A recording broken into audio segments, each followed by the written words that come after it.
Bismillahirrahmanirrahim. Mari kita membuka kajian kita ini dengan membaca basmalah. Bismillahirrahmanirrahim. Assalamualaikum warahmatullahi wabarakatuh. Alhamdulillahirabbil alamin. Wassalatu wassalamu ala asrofil anbiya'i wal mursalin wa ala alihi washabbihi ajmain. Amma ba'du. Mari kita mengucapkan alhamdulillah atas kesempatan yang diberikan oleh Allah kepada kita pada pagi hari ini bisa datang ke majelis ini, dan kita juga jangan lupa mengucapkan salam dan salawat Allahumma sholli ala Muhammad wa ala ali Muhammad. Rabbi shrahli sadri wa yassirli amri uqdatam min lisani yafqahu qawli. Semoga Allah memberikan keberkahan kepada kita. Saya mendapatkan kesempatan pada hari ini untuk memberikan satu materi yang disebut dengan tematik ya, kalau di dalam Al-Quran, meraih hidup yang tenang. Kenapa saya menyampaikan materi ini? Karena seringkali dalam kehidupan kita ini, jangankan orang yang hidup serba ada, tetapi orang yang biasa-biasa saja pun, jangankan orang yang hidup tidak ada, ya, orang yang banyak materinya pun terkadang hidupnya tidak tenang. Kalau tidak tenang itu, lawan daripada tenang itu tidak tenang. Ya, tidak bahagia. Berarti mereka dalam kesusahan, dalam kesulitan. Ya, kesulitan bukan berarti hanya saja materi, tetapi juga bisa jadi hati, jiwa. Di dalam kehidupan manusia ini, kehidupan jiwa ini sebenarnya yang paling sangat menyedihkan. Orang bisa pilu, bahkan ada yang bunuh diri apabila kegelisahan muncul di dalam jiwanya. Jiwa, kolbu, hati. Tadi saya sudah katakan di depan bahwa bukan karena tidak bisa makan saja. Orang yang bisa makan berkali-kali dalam satu hari bisa tidak tenang kalau diukur dari materi. Jikapun diukur dari psikologi, jadi kondisi jiwa, bisa jadi kita juga tidak tenang. Dan Allah memang mengatakan di dalam surat Al-Ma'arij surat 70 ya, 19 dan 22. Kalau kita lihat memang kondisinya, Bismillahirrahmanirrahim, firman Allah ya, yang artinya sesungguhnya manusia diciptakan bersifat keluh kesah lagi kikir. Jadi Allah pun sudah mengatakan memang orang ini diciptakan dengan keluh kesah. Jadi bukan kita saja kok saya tidak bisa tenang. Allah pun mengatakan ya, bersifat keluh kesah, setiap hari dia berkeluh kesah dan bersikap kikir. Apabila ia ditimpa kesusahan, ia berkeluh kesah, dan apabila ia mendapat kebaikan, ia amat kikir. Kenapa dua hal ini dari secara tarjamah dikaitkan oleh Allah? Karena memang sifat itulah yang menjadi sifat manusia. Dia ada, tapi kikir. Kan begitu.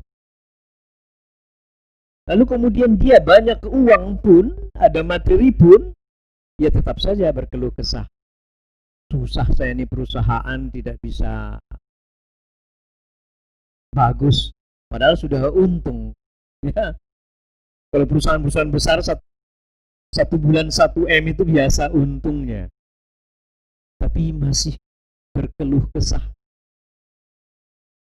Untungnya cuma 5 juta. Ada orang yang berjualan untungnya cuma 5 juta. Maunya berapa? Maunya 20. Jadi pas hidup ini. Nah, itulah manusia sifatnya. Allah sudah menuding manusia itu sebagai orang yang memiliki kekeluhan, kekesalan, ya, persoalan.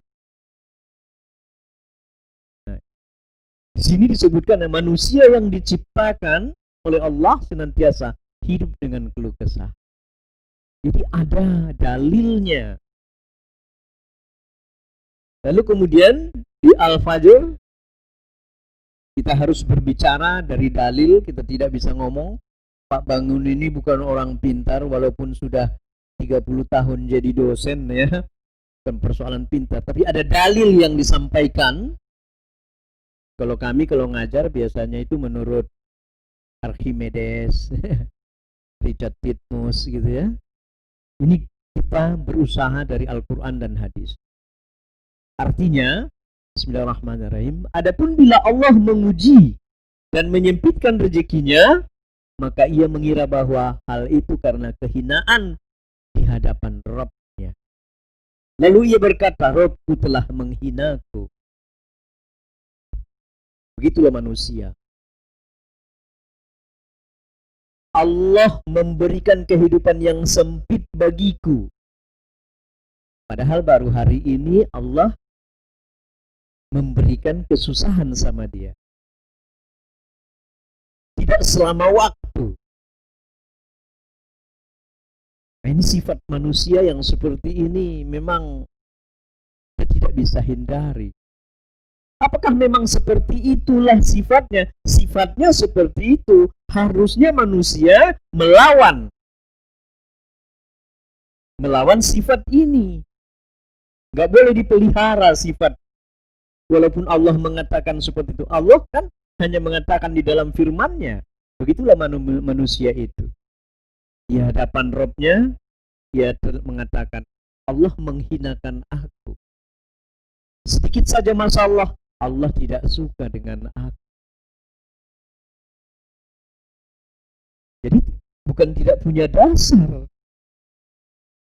Nah, hendaknya ini dilawan. Walaupun ada, bahwa ini memang ada di dalam Al-Quran, tapi kita juga tidak boleh mengikuti ini. Ini adalah istilah dari Allah bahwa begitulah manusia itu. Dia selalu digoda oleh setan. Banyak sekali orang mengeluh tentang kehidupan. Keluh kesah. Dia tidak satukan jiwanya dengan Allah. Harusnya setiap manusia itu menyatukan jiwa dengan Allah. Gak boleh memisahkan. Para ulama kita sering mengatakan, para ustadz kita sering mengatakan, kalau engkau bekerja, selalu berzikir. Berzikir tidak hanya dengan mulut, tapi berzikirlah dengan hatimu. Ketika engkau menulis sampai di kantor, la haula wala quwata illa billahil aliyul. Sampai di kantor, hendak melangkah mau pergi, bismillahirrahmanirrahim, la haula wala quwata illa billah. Semua diserahkan kepada Allah. Semua kita yang ada di sini pernah jahat, pernah bandel, sangat bandel. Saya sangat bandel. Tapi Allah selalu mengatakan, ratusan ayat mengatakan Allah di dalam Al-Quran, maka datangilah aku, bertaubatlah kamu, sehingga dosa-dosamu aku ampunkan. Gak pernah Allah mengatakan, jika kamu datang kepada aku bertaubat, hati-hati kamu. Belum tentu aku akan menghapuskan dosa-dosamu. Kebanyakan ayat itu, jika kamu bertaubatan nasuha, maka aku akan ampunkan dosa-dosa. Jadi kalau kita sudah bertaubat, jangan lagi mengulangi. Susahkah? Sangat susah melakukan itu. Sangat susah melakukan itu. Kalau tidak dipelihara, kita ini belum hebat, tapi menuju ke belum alim, tapi menuju ke aliman. Setiap orang yang datang ke sebuah majelis dengan niat untuk menambahkan ilmu, karena wajib mendapatkan ilmu, wajib menuntut ilmu, maka Allah akan memberikan jalan, Allah akan menuntun dia kepada fitrah Allah. Nah, kita terkadang lupa bahwa fitrah Allah itulah semua yang bisa menghilangkan permasalahan seperti yang Allah katakan. Jadi ini kata Allah. Lalu kemudian diberikan ujian memang kita ini. Apa kata Allah? Bismillahirrahmanirrahim. Ya, dalam Al-Ankabut surat 2. Apakah manusia itu mengira bahwa mereka dibiarkan saja mengatakan kami telah beriman, sedang mereka tidak diuji lagi? Tadi saya katakan masalah, jadi kalau kita menuju ketenangan berarti karena ada persoalan, kan? Kenapa ada persoalan? Allah mengatakan, saya menguji kalian. Memang ujian itu Allah. Dagangan hari ini tidak laku, diberikan ujian. Diberikan ujian kepada kita. Sakit, saya ini sakit sebelah sini, pindah dari sini, datang ke sebelah sini. Kata dokter itu sakit mah, 2 kali ke dokter sakit mah. Tapi kok meriang? Dipuji oleh Allah bahwa kita sakit. Kalau hati kita ini memiliki hati yang tipis, Allah telah memberikan sakit kepada aku. Allah telah menghinakanku. Padahal kata Allah, kau jangan mengeluh. Aku akan uji. Dalilnya ada. Bukan saya yang Allah dalam Al-Ankabut. Jangan katakan kamu telah beriman. Jadi ada antara iman dengan permasalahan kehidupan kita ini ada. Bukan karena sudah sholat, lalu kemudian tidak akan pernah sakit, tidak akan pernah ada masalah. Justru setannya lebih profesor doktor lagi. Ya kan? Orang yang semakin ibadahnya, niscaya dia pun akan lebih tinggi lagi ujian dan cobaan. Kita yang di sini mungkin belum pernah tidak makan sehari 2 hari. Orang banyak di sana, hampir 80% penduduk negeri ini kadang tidak makan. Ya. Jadi ini karena kecintaan Allah kepada kita. Aku akan uji engkau biar aku tahu setinggi apa derajat keimananmu kepada aku. Saya sudah katakan tadi, jangan pernah melepas dirimu dari Allah, jiwamu dari Allah. Orang yang saja melekatkan jiwanya dengan Allah diuji oleh Allah. Apalagi yang tidak sama sekali, ujian pasti hadir. Itu janji Allah. Tapi engkau jangan berkeluh kesah. Sabar. Dan di Al-Ankabut ayat 3-nya, dan sesungguhnya kami telah menguji orang-orang sebelum mereka. Maka sesungguhnya Allah mengetahui orang-orang yang benar, dan sesungguhnya Dia mengetahui orang-orang yang dusta. Jadi jangan katakan Rasulullah tidak diuji, mentang-mentang Nabi. Ya, mulai Nabi Adam sampai Nabi Muhammad Sallallahu Alaihi Wasallam diuji. Bahkan Nabi Adam dikeluarkan dari surga ujiannya. Allah sudah mengatakan jangan dekatin ini, karena ini membahayakan dirimu. Nah, itu datang. Kalau kita mengaplikasikan itu kepada diri kita sehari-hari, itu yang terjadi. Jangankan dirimu, wahai bangun lubis. Memang kau siapa? Rasul pun, Nabi pun, ulama pun, saya berikan ujian kepada mereka agar saya tahu, kata Allah, mereka itu sejauh mana sebenarnya imannya pada ketauhidan. Bicara tauhid tentang diri kita.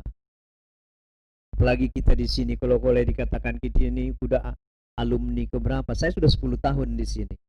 Dan muka-muka yang 10 tahun itu saya sudah lihat di sini. Namun tetap saja ilmu kita kurang. Karena Allah mengatakan, saya hanya berikan sedikit, apalagi tidak dituntut. Tadi Pak Haji bilang sama saya, memang banyak sekali orang masih tradisional berpikirnya. Apa yang disampaikan oleh ayah dan kakeknya, itulah yang dia lakukan. Tak perlu lagi pergi ke majelis taklim, tidak perlu menuntut ilmu. Saya sudah bisa. Padahal menuntut ilmu wajib. Apabila dikatakan wajib, maka berdosa apabila kita tidak menuntut ilmu.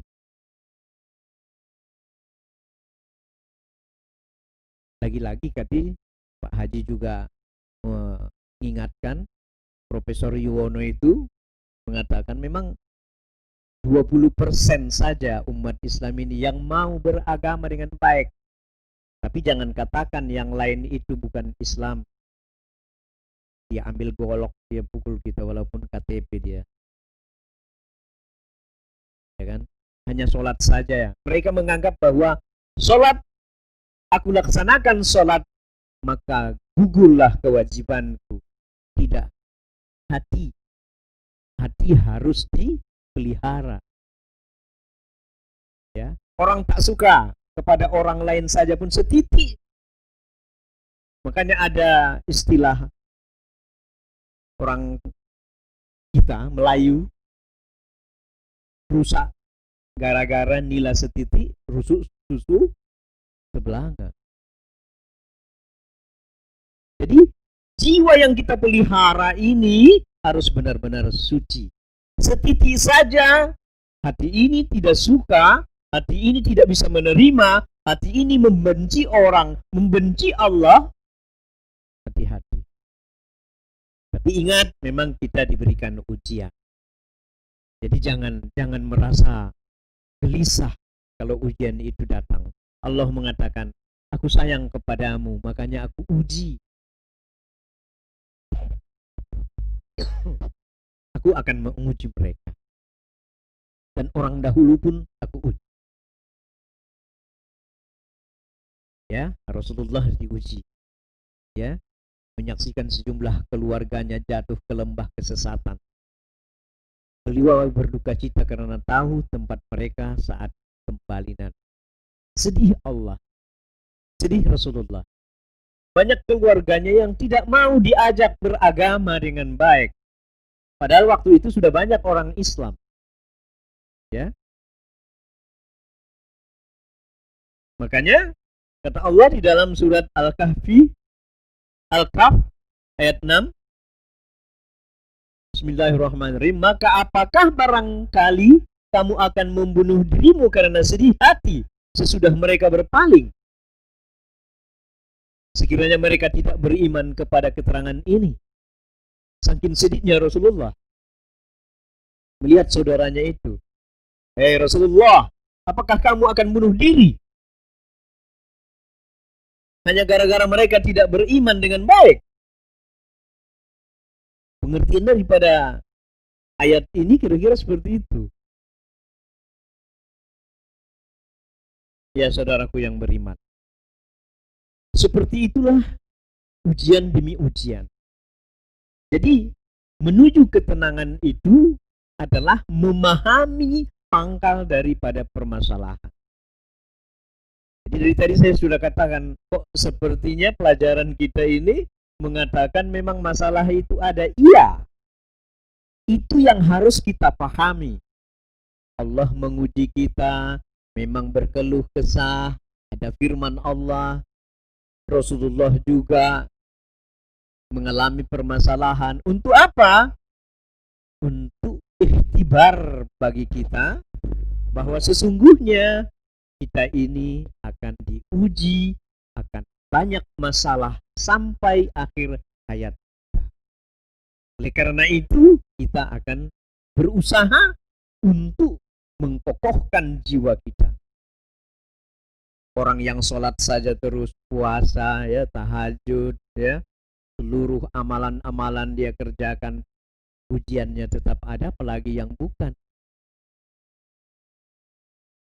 No way, kata Allah. Saya tetap akan uji engkau, supaya tahu saya siapa kau sebenarnya, supaya jannah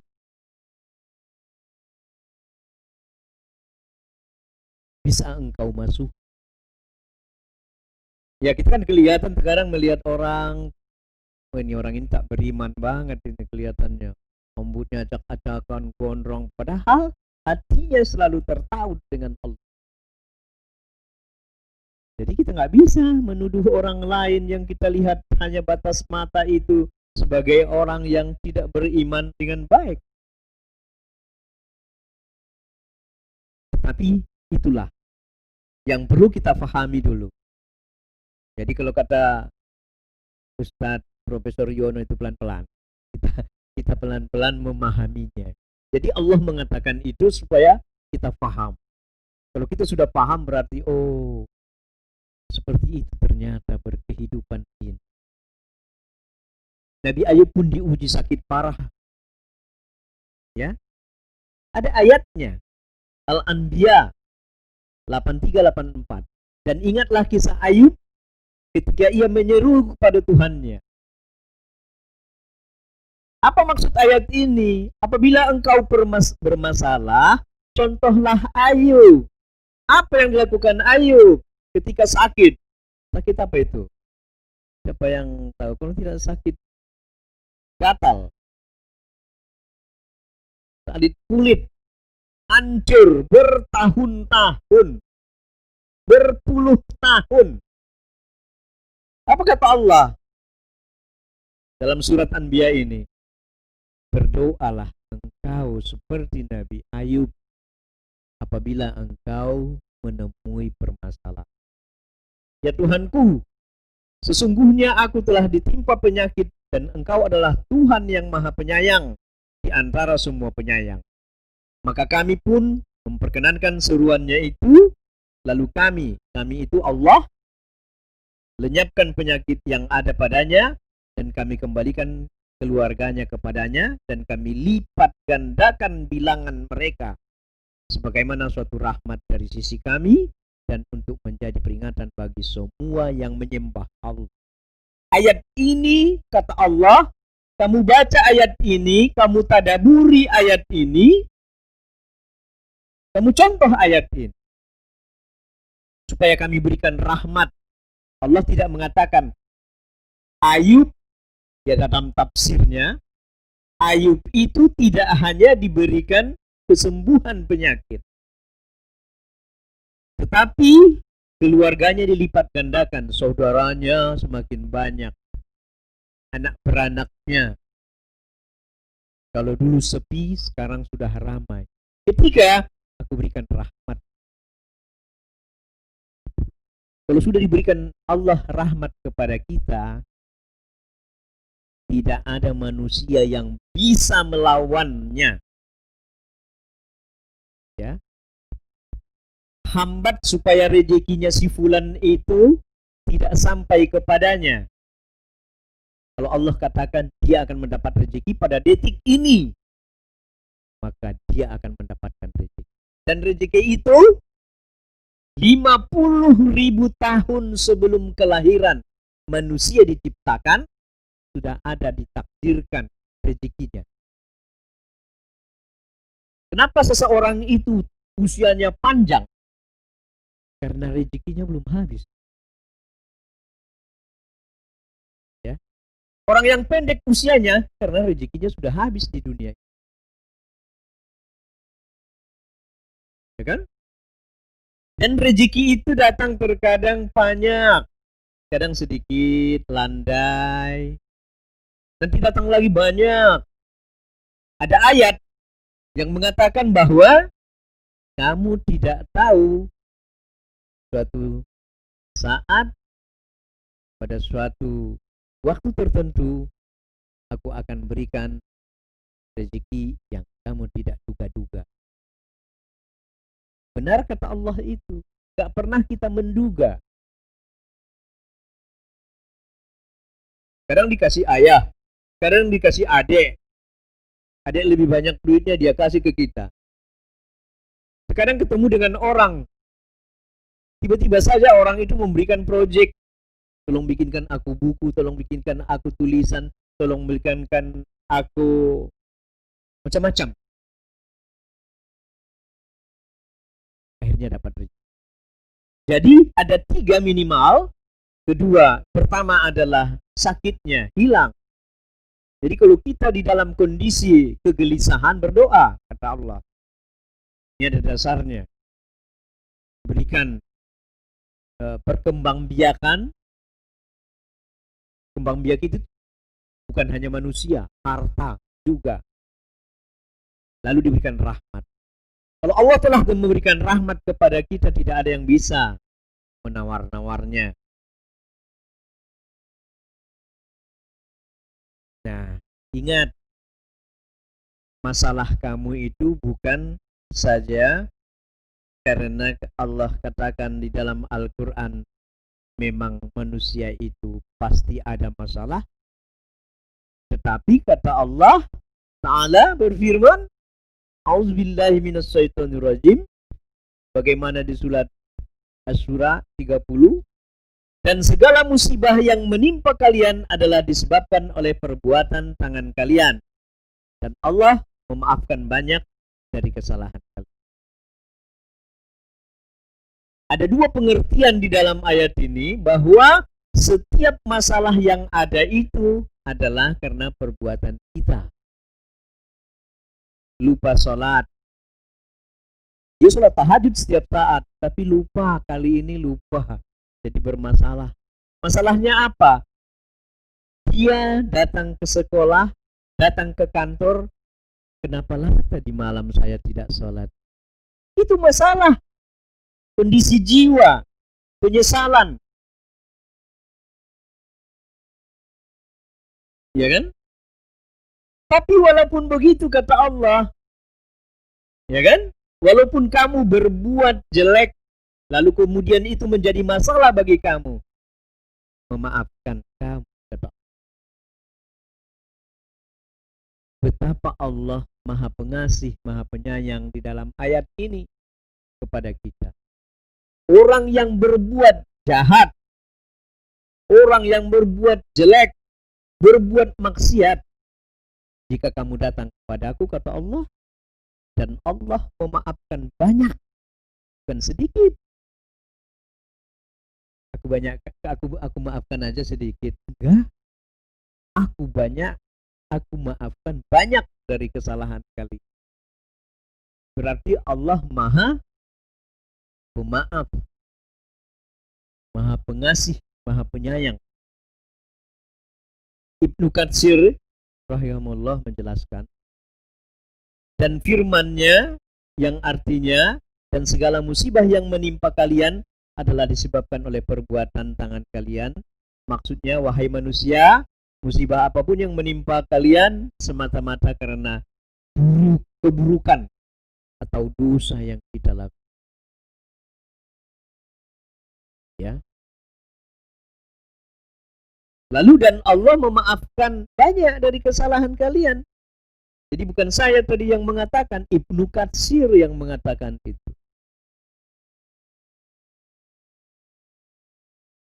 Ya, maksudnya adalah memaafkan dosa kalian, maka dia tidak membalasnya dengan siksaan.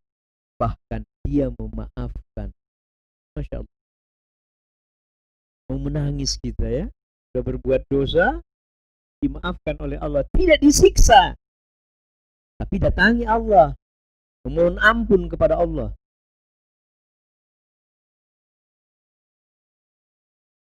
Ya.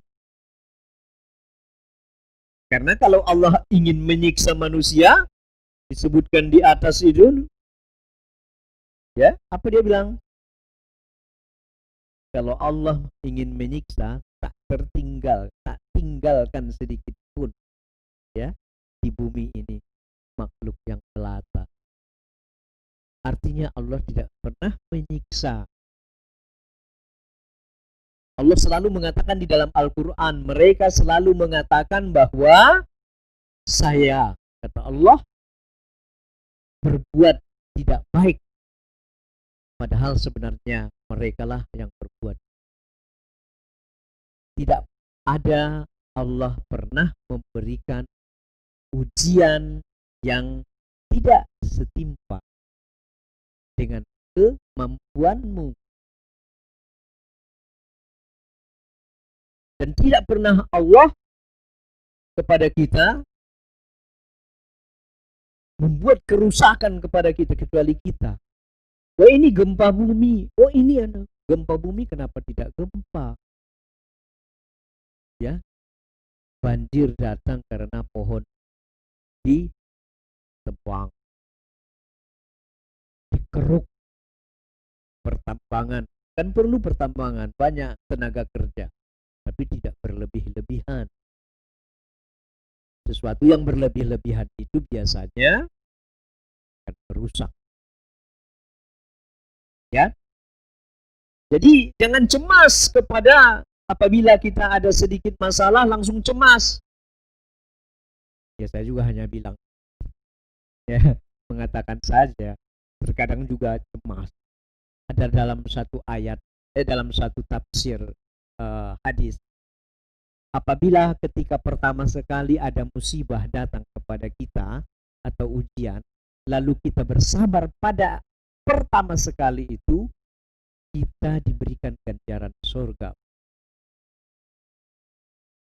Itu hadis Bukhari Muslim. Saya pernah baca. Tapi diuji, Masya Allah, Allah akan memberikan banyak hal kepada kita. Tapi kalau kita begitu musibah, astagfirullahaladzim, Allah ini tidak sayang sama aku ini papanya marah, ini mamanya seperti ini, anak ini jadi ini.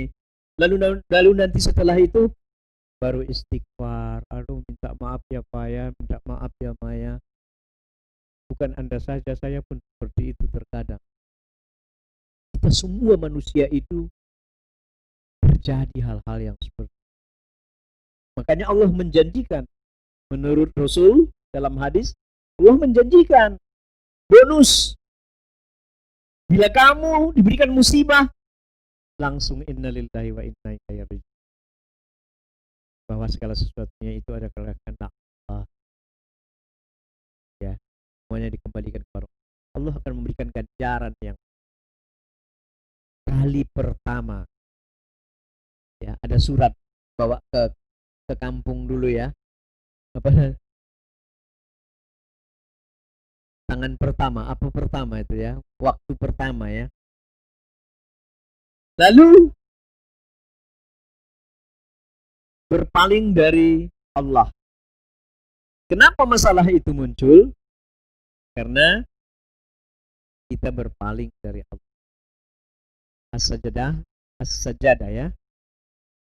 Ayat 22 itu. Dan siapa yang lebih zalim daripada orang yang telah diperingatkan dengan ayat-ayat Tuhannya, kemudian dia berpaling darinya.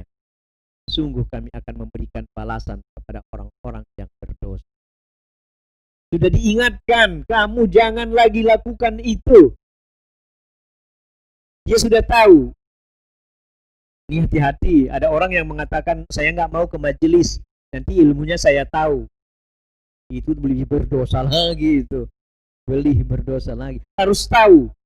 Tapi ketika sudah tahu, lalu kemudian kita melakukannya, kata Allah, ya, tidak ada yang lebih zalim daripada itu.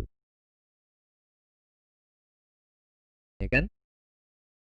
As-Sab ayat 2 dan 3. Allah paling tidak suka melihat orang yang berbicara mengajak kepada jalan kebaikan, tapi dia sendiri tidak melakukan.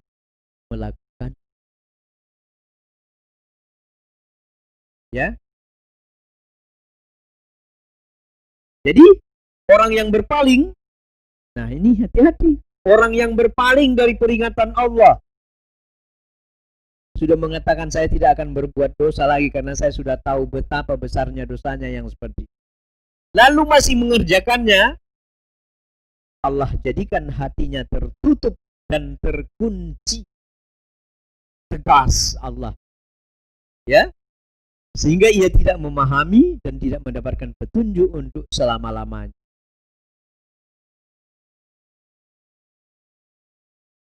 Kita setiap hari meminta petunjuk. Apa petunjuknya? Iyyaka na'budu wa iyyaka nasta'in. Ihdinas siratal mustaqim.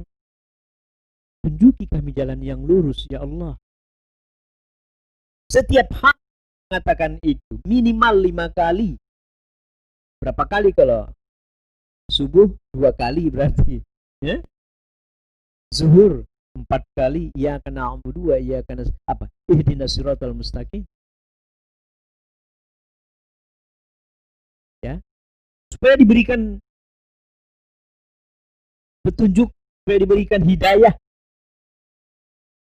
Jadi jangan seperti yang di video itu, kemarin kami bahas juga hari Jumat.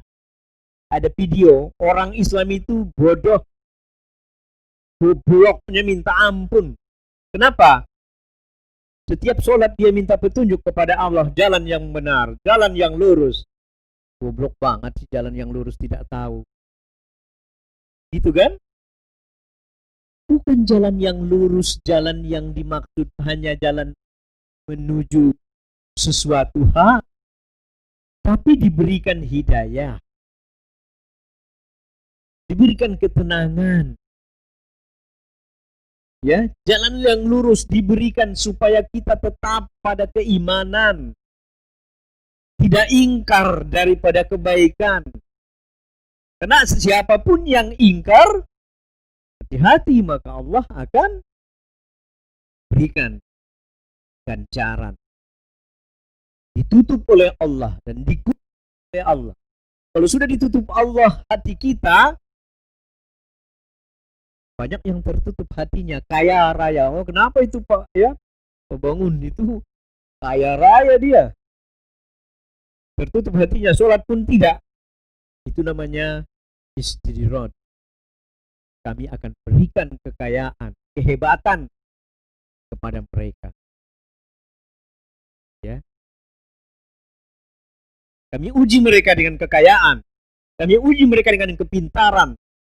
Kami uji mereka dengan kehebatan, kecantikan, kegayaan, kegaulan. Ya. Dia tidak pernah norak dalam kehidupan. Diberikan supaya gaya, supaya hebat.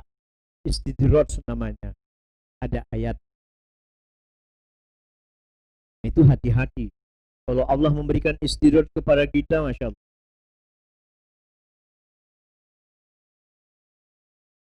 Nah, di sini katakan di dalam Al-Kahfi ayat 57, siapakah yang lebih zalim daripada orang yang telah diperingatkan dengan ayat-ayat Tuhannya, lalu dia berpaling darinya? Zalim sekali kita. Semua kita Makanya kita diwajibkan menuntut ilmu itu supaya tahu.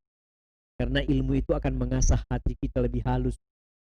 Supaya jiwa ini halus. Seperti seorang seniman, sastrawan. Halus jiwanya. Takluk banyak. Ya, istighfar. Astaghfirullahaladzim. Astaghfirullahaladzim. La haula wa la quwwata illa billah.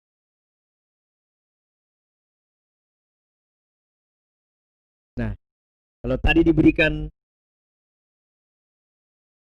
kehinaan, kata Allah, orang yang berpaling juga akan Allah sempitkan hidup. Jadi jangan coba-coba. Sudah tahu ini waktu sholat zuhur. Dan melalaikan itu nggak boleh. Saya masih sering lihat di lingkungan kita ini. Sudah azan, Allahu Akbar. Run, run, run, run. Mau kemana? Ada urusan sedikit Ustaz. Masya Allah. Kita memproduksi umat Islam yang paripurna di tempat kita ini masih mau melakukan hal seperti itu. Kritik buat kita loh. Oh, jangan-jangan ayahnya pun meninggal. Kalau panggilan Allah sudah datang, sholat dulu. Hanya berapa menit sholat? 5 menit. Kalau datang ke sana jatuh tiba-tiba 1 jam gak bisa ketemu juga. Jadi jangan coba-coba meninggalkan rahmat akan Allah dengan berpura-pura. Ya. Kita mentadaburi Al-Quran. Judul kita di Al-Furqan ini mentadaburi Al-Quran. Mengkaji Al-Quran supaya paham. Jadi barang siapa yang berpaling dari peringatanku, maka sungguh dia akan menjalani kehidupan yang sempit. Dan kami akan mengumpulkannya pada hari kiamat dalam keadaan buta. Ya Allah. Buta otaknya, bukan hanya mata. Buta telinganya. Buta matanya. Buta hatinya. Ya.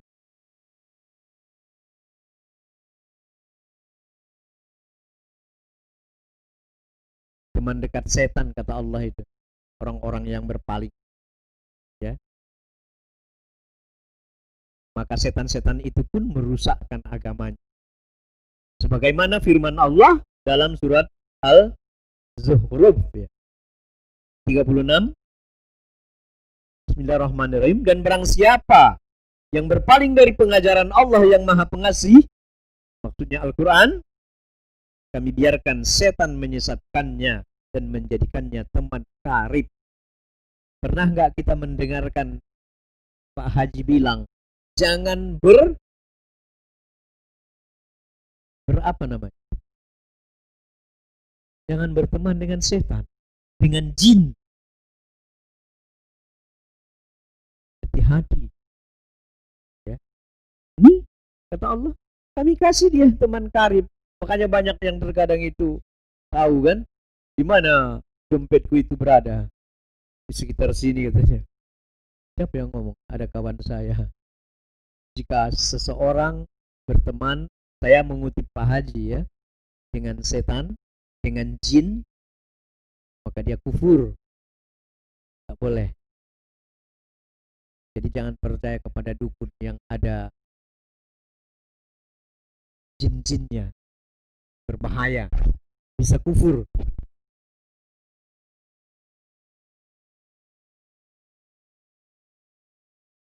Apa kata Allah di dalam Al-Baqarah 216?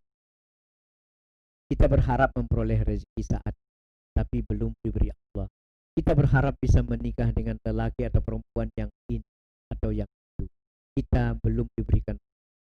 Kita berharap punya anak, tapi Allah belum beri. Ingin bekerja, tapi belum berdapat.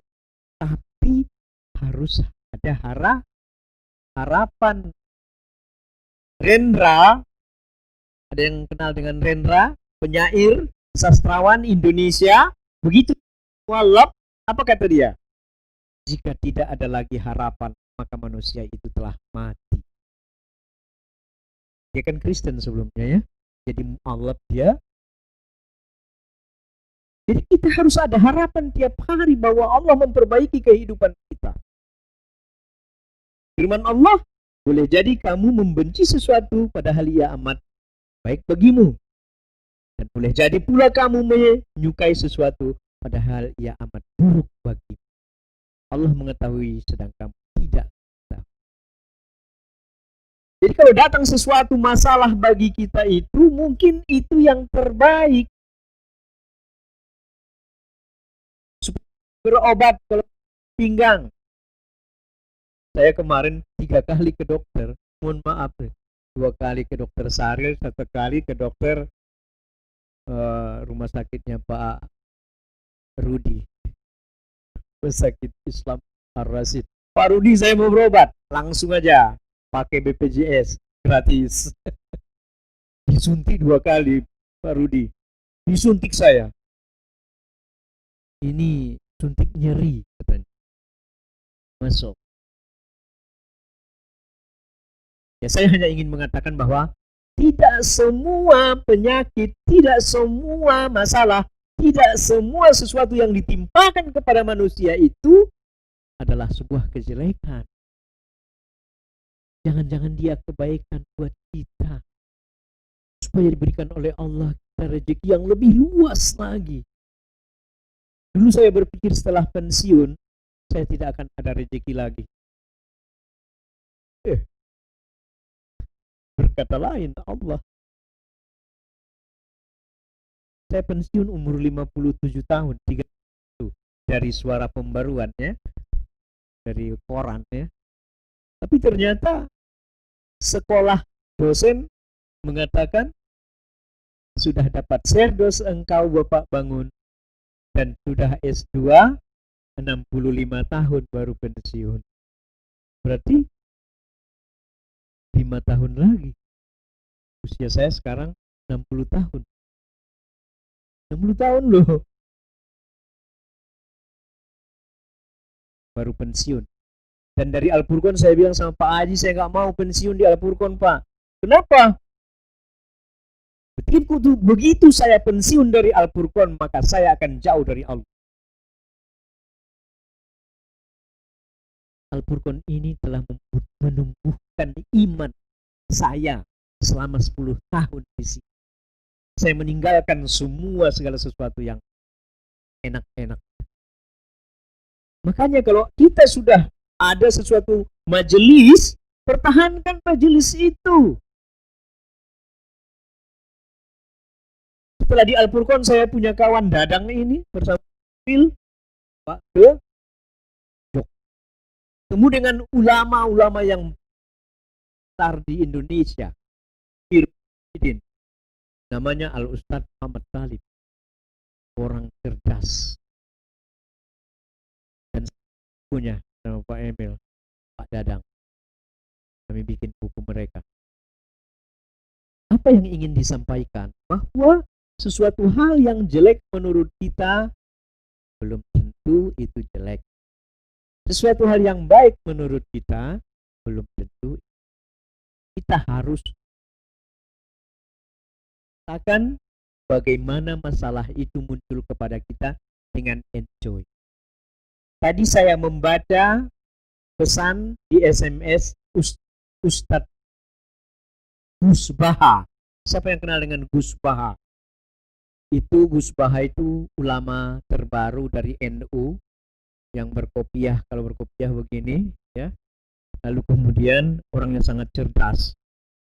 Dia bilang apa? Intinya dia bilang, kalian tidak perlu top.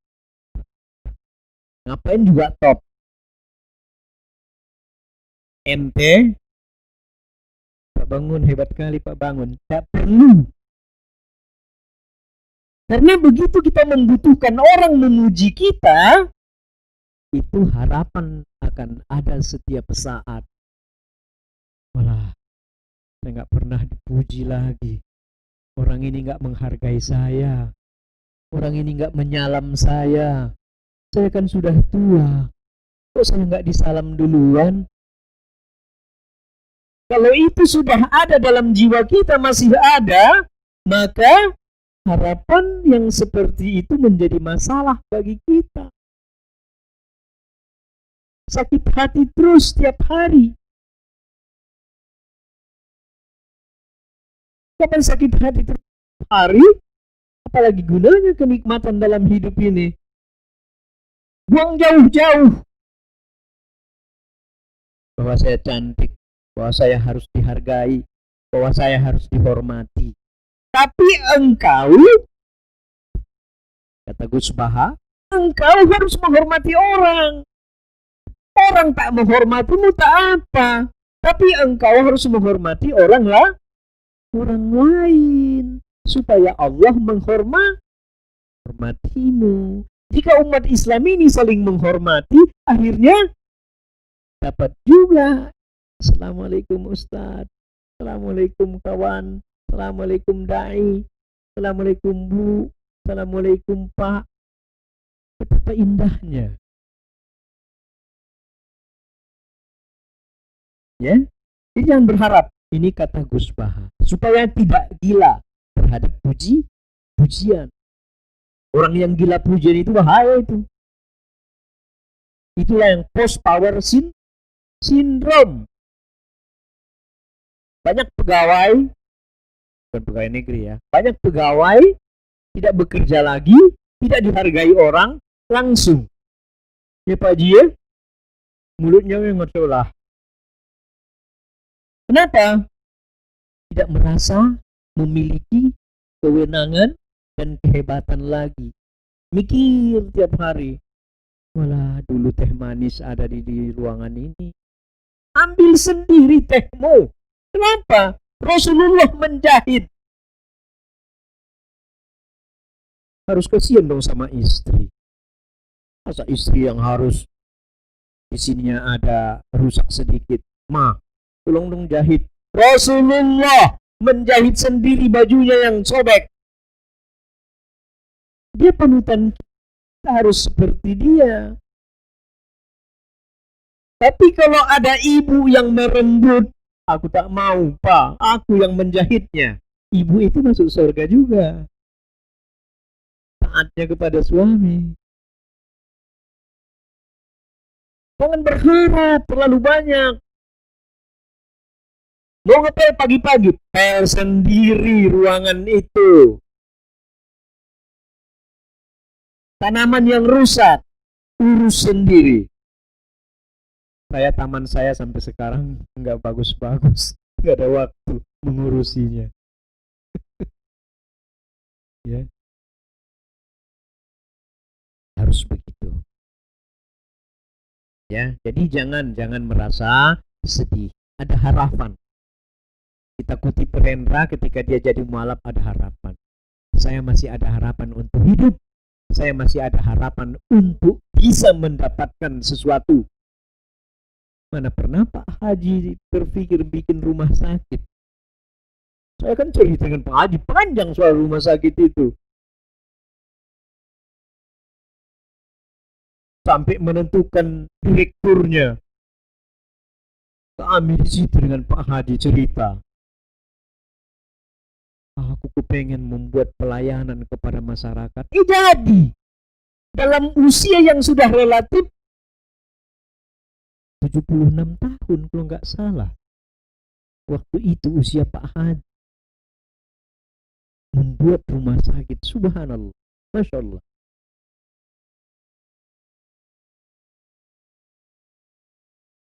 Kita masih 45 tahun sudah putus semangat. Jangan. Tegar. Ummatan wasatan. Kamu adalah umat yang terbaik, kata Allah. Umat yang paling unggul. Jangan bersedih. Ya. Jangan kamu bersedih dan bersikap lemah. Bukan saya yang mengatakan. Ali Imran 139 kata Allah, jangan kamu bersikap lemah dan janganlah pula kamu bersedih hati. Padahal kamulah orang-orang yang paling tinggi derajatnya jika kamu orang-orang yang beriman. Orang yang beriman itu orang yang paling tinggi derajat. Ngapain juga orang tak suka dengan kita, atau nggak ada duit, lagi nggak ada duit, cuek aja. Saya nggak pernah merasa miskin. Gitu bikin dalam hati. Saya ini apalah, nggak ada apa-apanya saya ini. Ngapain juga ngomong begitu? Nggak ada yang nggak ada, nggak apa-apa. Emang kenapa? Saya kepengen beli baju yang bagus, harganya 375.000. Nanti kau. Kenapa? Diskon 70% baru saya beli. Ya kan? Karena apa? Aku pengen baju itu. Hammer mereknya. Tapi harganya 300 sampai 400.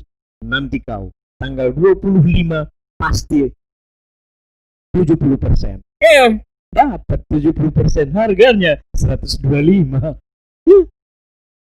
Jadi orang miskin itu belum tentu menjadi hina. Jadi baju Pak Lubis itu ya semuanya adalah baju hasil diskon. Orang Prancis bilang dia soldes, sale, sel. Masya Allah. Jadi gitu. Jadi merasalah tetap memiliki. Mentang-mentang nggak ada terkadang, saya ini apalah. Gak boleh ini. Ayat 139 Ali Imran, kamu adalah orang yang paling tinggi derajatnya. Bukan kataku. Ya? Az-Zumar apa? Wahai hamba-hambaku yang melampaui batas terhadap diri mereka sendiri, jangan kamu berputus asa dari rahmat Allah. Sesungguhnya Allah mengampuni dosa-dosa semuanya. Tuh kan? Janji Allah. Masa Allah icak-icak aja, ku ampuni dosa. Enggak ada. Ku ampuni dosa kamu. Allah kalau sudah mengampuni dosa kita, ya Allah, bersih, jiwa tenang. Karena Dia yang Maha Pengampun.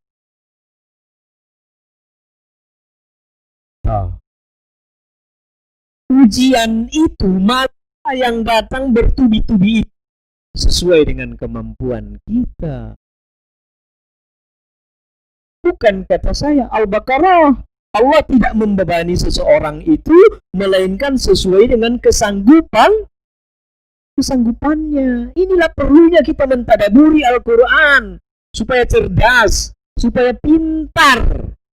Ternyata di dalam Al-Quran itu ada semua jawabannya. Ngapain aku nak gelisah? EGP. Ya Kak Aga. Kak Aga juga bilang sama saya, harga 500.000 baju itu kayaknya. Tunggu tanggal 24, 25. 70% harganya. Itu. Jadi sesuai dengan kesanggupannya. Kesanggupan terakhir apa? Jika aku berikan sakit kepada kalian, kesanggupan terakhir apa? Ajal. Allah sudah janjikan ajal kita, ya kenapa harus takut? Takut kepada COVID, takut kepada ini, itu segala macam. Boleh diri, kan sudah dibilangin, tutuplah mulutmu, jangan banyak berbicara dengan orang-orang. Benar itu. Tak boleh juga kita mengabaikan. Tapi tak perlu takut. Banyak orang yang takut, gara-gara takut, stres, pusing. Kalau udah stres, pusing, psikosomatik. Ya, saya pernah belajar psikosomatik dulu, karena saya jurusan ilmu kesejahteraan sosial. Ya, dari psikologi itu kami belajar itu begitu. Tiap hari seseorang itu merenung-renung tiap hari. Kalau bisa saudaraku seiman, jangan pernah berpikir sedikit pun tentang sesuatu, kecuali yang realitas di dalam pikiran pada saat itu. Jangan membayang-bayangkan, kecuali yang baik-baik. rumah itu kalau saya beli dulu berapalah harganya sampai sekarang. Itulah dulu anakku itu salah dia. Dia nggak bolehin aku dulu membelinya. Sekarang udah dijual harga 350 juta. Saya beli dulu 27 juta. Kalaulah dulu. Ngapain juga dipikirin? Ngapain juga diingat-ingat? Lewat-lewat. Yang sudah berlalu biarkan berlalu. Yang akan datang jangan kau takuti. Ini filosofi. Ait Al-Qurni dalam bukunya La Tahzan menyebutkan yang berlalu biarlah berlalu, yang akan datang jangan kau takuti karena itu gaib. 1 minute ke depan kau tidak tahu entah apa yang akan terjadi. Tapi saat ini adalah kehidupan. Maka berkualitaslah kau pada saat.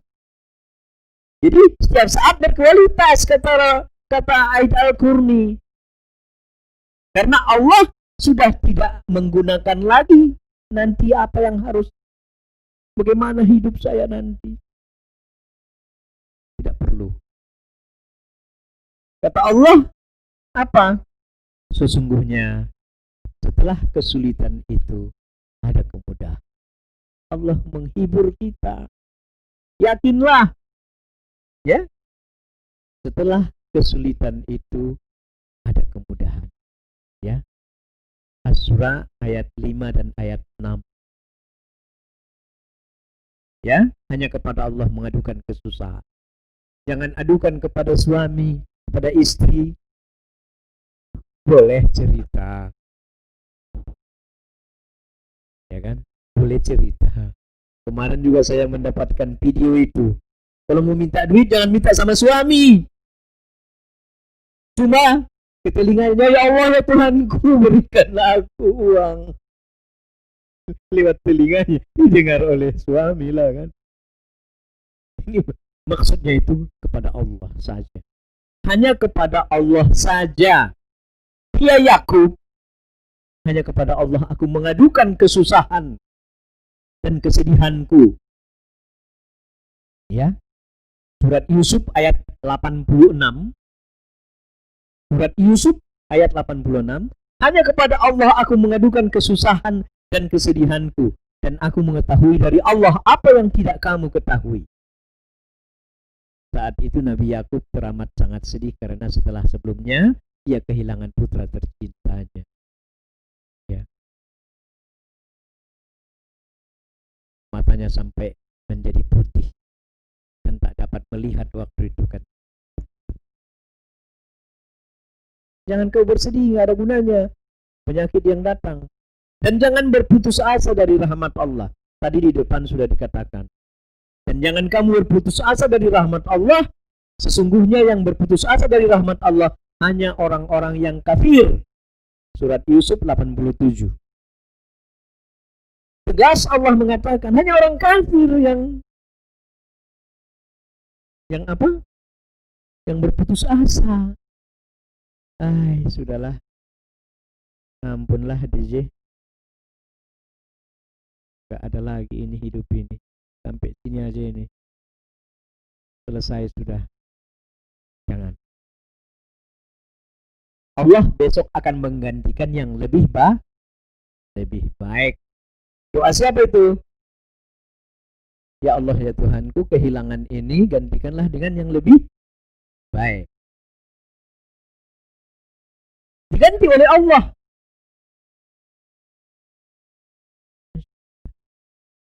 Allah bersama orang-orang yang sabar. Latih dirimu untuk sabar. Tidak ada yang bisa melatih diri orang lain. Sabarlah enggak. Diri sendiri inilah yang bisa melatih untuk bersabar. Saya pernah dulu kan, gaya-gayaan waktu masih muda kan, berharap tidak mau sabar, berharap dihebat-hebatin orang gitu ya. Gak ada orang yang muji-muji kita. Emangnya orang mikir sama kita? EGP kata orang sama kita. Jadi Allah Allah saja, Allah saja, Allah saja. Tapi kata Allah, kamu berbuat baiklah di antara sesamamu. Karena barang siapa yang berbuat baik di antara sesamanya, maka aku akan lebih baik lagi kepadamu. Kata Allah. Ya, itulah dia kajian kita hari ini. Ada tips meraih yang tenang ini. Ingat kepada Allah. Ar-Ra'du ayat 28. Orang-orang yang beriman, hati mereka menjadi tentram dan berzikir mengingat Allah. Ingatlah, hanya dengan mengingat Allah, hati menjadi tentram. Ya. Yang kedua, bertakwalah selalu kepada siapa? Kepada Allah. Katanya Allah dalam surat At-Talaq 2 dan 3, barang siapa yang bertakwa kepada Allah, niscaya dia akan memberikan baginya jalan keluar dalam semua masalah. Tidak hanya satu masalah, dari semua masalah. Orang yang bertakwa kepada Allah, maka diberikan. Takwa itu bukan hanya ungkapan, maka bertakwalah kamu kepada Allah. Bukan itu. Bertakwa itu menyelenggarakan segala sesuatu perintah Allah. Laksanakan segala sesuatu perintah Allah. Ya. Barang siapa yang bertakwa kepada Allah, niscaya akan menjadikan baginya kemudahan. Kemudahan. Surat At-Talaq ayat 4. Jadi At-Talaq 2 dan 3, At-Talaq ayat 4 diingat lagi menyebutkan jalan keluar akan diberikan, rezeki yang tidak disangka-sangka akan diberikan, menjadikan kemudahan dalam segala hal. Masya Allah. Sukalah membaca Al-Quran. 2 ayat saja, 3 ayat deh pagi-pagi. Ya, pagi-pagi 3 ayat, gak usah banyak-banyak. Kata Rasulullah apa? Laksanakan amalan yang terus walaupun sedikit. Besok laksanakan itu 1 juz. Lusanya 2 minggu lagi baru ketemu Al-Quran lagi. Enggak begitu. 1 ayat, 2 ayat. Kalau lupa membaca Al-Quran, Bismillahirrahmanirrahim. Qul huwallahu ahad, Allahu samad, lam yalid walam yulad, walam yakul lahu kufuwan ahad. Itu kan Al-Quran. Sudah. Pergilah berjalan. Nanti di kantor mungkin di HP, bacalah 1 ayat. Jadilah 1 ayat. Lebih banyak lagi kita ber-WA, Pak Dadang. YouTuber. 1 jam. Baca Al-Quran, 1/2 ayat.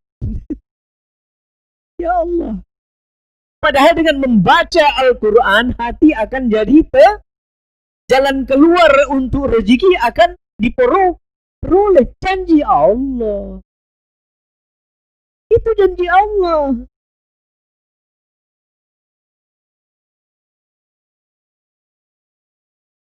Minta petunjuk kepada Allah.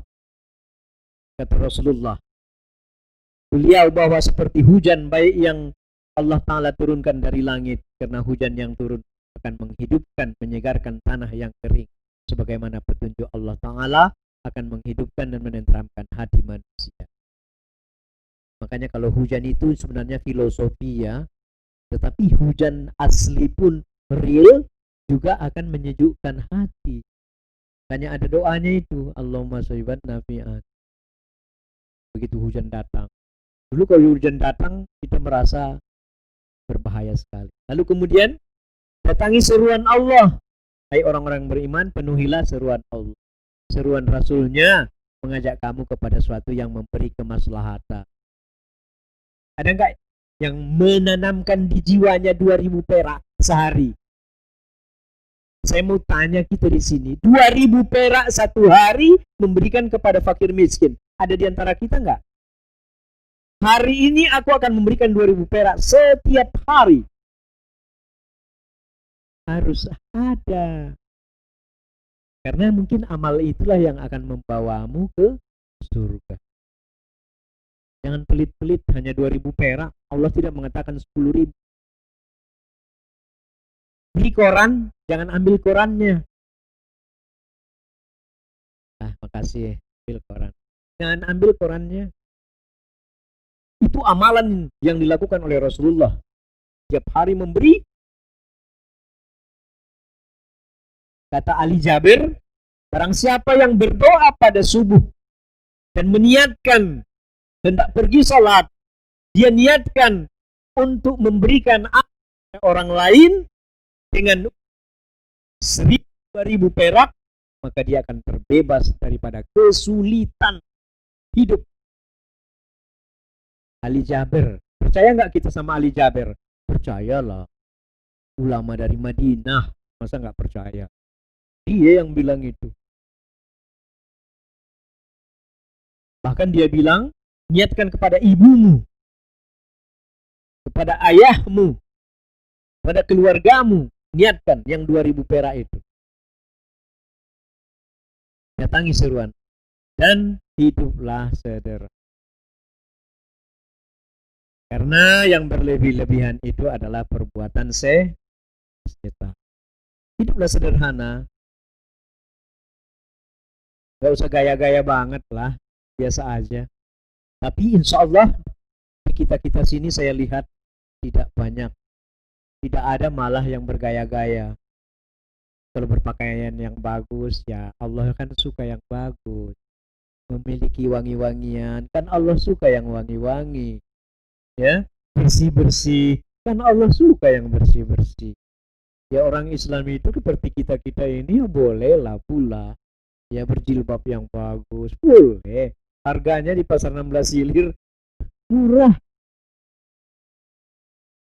Ya.